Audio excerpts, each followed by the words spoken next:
Hey everybody, it's Small G Gay. This is Fred Astaire and Ginger Rogers in that most wonderful of 1930s Art Deco musicals, Top Hat, one of my all-time favorite movies. I love Astaire and Rogers. Uh, they certainly look like ruling class people, but they weren't ruling class. Um, yeah, the ruling class. This morning I woke up and I found out that the Jerry Brown people were calling Meg Whitman a whore. And it was like, his team's like, let's call her a whore. And he's like, yeah, go for it. Oh, man. Yeah, you really got to hand it to those people. You know, the ruling class, it's like they call Meg Whitman a whore. They call Christine O'Donnell a witch. You know, they call the Tea Party racist and Nazis. You know, it's like it's just ridiculous. I mean, it's like they're the mob. You know, it's like if you don't agree with them, you're a witch, you're a whore, you're a Nazi. So it's so pathetic. I work in New York City, and they're just so. Oh my God. I keep thinking when I listen to these like moronic, literal-minded liberals in New York City, I keep thinking of P.J. O'Rourke and his famous quote that Sirius is stupid sent to college, because that's what they're like. You know, they think of themselves as so genius, as such geniuses, you know, and because they see foreign films and read whatever's fashionable that week, even though it never lasts. Like the books that they like have no staying power whatsoever. They're just total fashions and literary fashions, and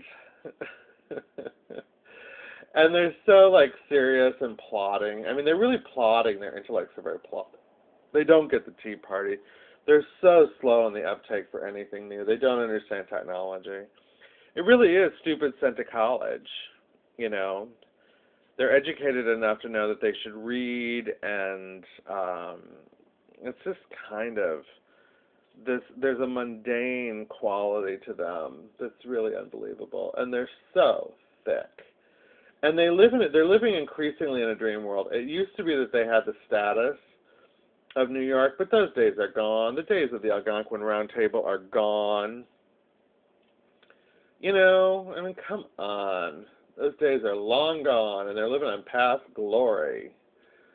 You know, I just love how stupid they are. You wouldn't believe it. You would not believe how dumb they are. We had this one woman. She was like, "Well, you have to carry it because it was on NPR." Like, who listens to NPR? Like there's gonna be some big trend. There hasn't been a trend from NPR since David Sedaris and the Santaland Diaries like 20 years ago. I mean, give me a break. You know, who outside of Vermont cares about NPR anymore? In a world of podcasts and streaming and blog talk radio, who cares about NPR? So, but it's like, and then they're like, oh, I missed that. Now I'll never be able to hear it. Oh, shoot. You know, they're upset because they missed a spot on NPR. Oh, they don't understand like what a podcast is. Like they don't understand that they go to Garrison Keillor's website where they could find older episodes of The Prairie Home Companion. And they say things like, "Oh, it was on NPR, and the writer was I trying to do you know what I'm talking about? The writer was about and the book was oh I don't it was on NPR. That's all I remember." I get that all day, not all day. In fact, very rarely nowadays. But when they come in, they act like everyone is plugged into the same stuff they're plugged into, but no one is plugged into that anymore. No one cares. They do the same thing with the New York Times too. They're like, Oh, it was in the Times. They said it was the best, one of the best books ever written, and no one knows what it is.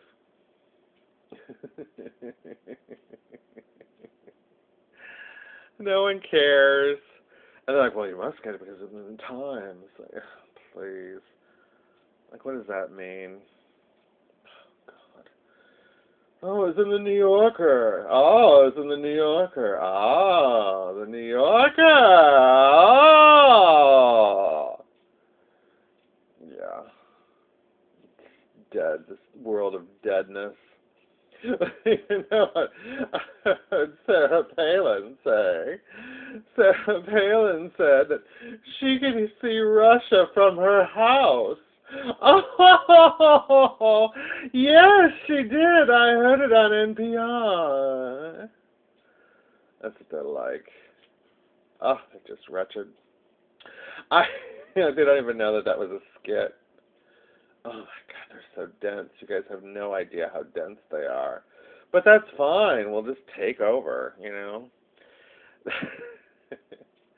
I used to work uptown at a I work at a nice place now, but the place I worked at before this was really, really posh, and we had a really, really top posh clientele. And I have served the uber rich. You know, I mean, these people were like the Heinz Careys. They're like the Heinzes. They're like the people who own Coca-Cola and Adidas and Converse and all that stuff. Or like they did it one time. Like that's how their families got rich.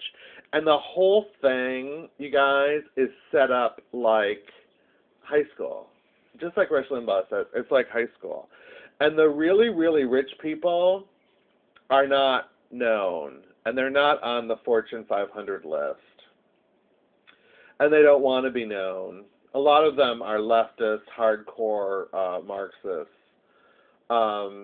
which I love. You know, you've got to hand it to the American left that they hate the working class. I mean, you've really got to admire American Marxists who've written the proletariat out of the equation. The American Marxism is by, for, and about the bourgeoisie. But yeah, they're radicals, you know, but their politics for the most part is centered on, they're kind of like vaguely radical, but their politics for the most part is centered on things like dogs. Like the really, really rich people of Manhattan, they're not just in Manhattan, they're all over the world. They just have an apartment in Manhattan, of course. They have places all over the country. But that old money, they're concerned about like their dogs. Like they want their dogs to be able to run without a leash. And they anthropomorphize their dogs. And they leave their money to their dogs like Leona Helmsley did. Oh my God, it's just out of control, anthropomorphizing. And they're like, my dog cared more about me than anyone else in my life. I want her to be taken care of. I mean, they're just totally, I mean, don't get me wrong, I love my pets, but they're just like, that's kind of all they've got. It's really weird. And some of them, I knew some that like raised like peacocks. They're kind of into stuff like that, really.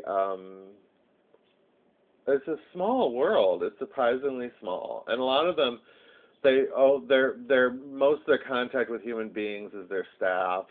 They all have staffs, and you know, for some of these like wealthy older women, especially, their best friend might be their maid. It's kind of sad. It's kind of sad, and that's what it's like at the very top. And then underneath that, underneath that is like the people who want to be in that, and they just kiss ass like you wouldn't believe. And then there's the people underneath that, like the journalists, that they all look down upon. They all look down upon them. They don't care less. It doesn't matter who they are. They just kind of look down on them. It's kind of like the relationship between like the yearbook staff and the really, really popular kids. Like the yearbook staff and the high school newspaper kids were not that they weren't like the golden people. They were like the level below that who reported on the golden people and suck up to the golden people. That's what it's like. Like the press is, they're more like a wannabe class. They're not quite there.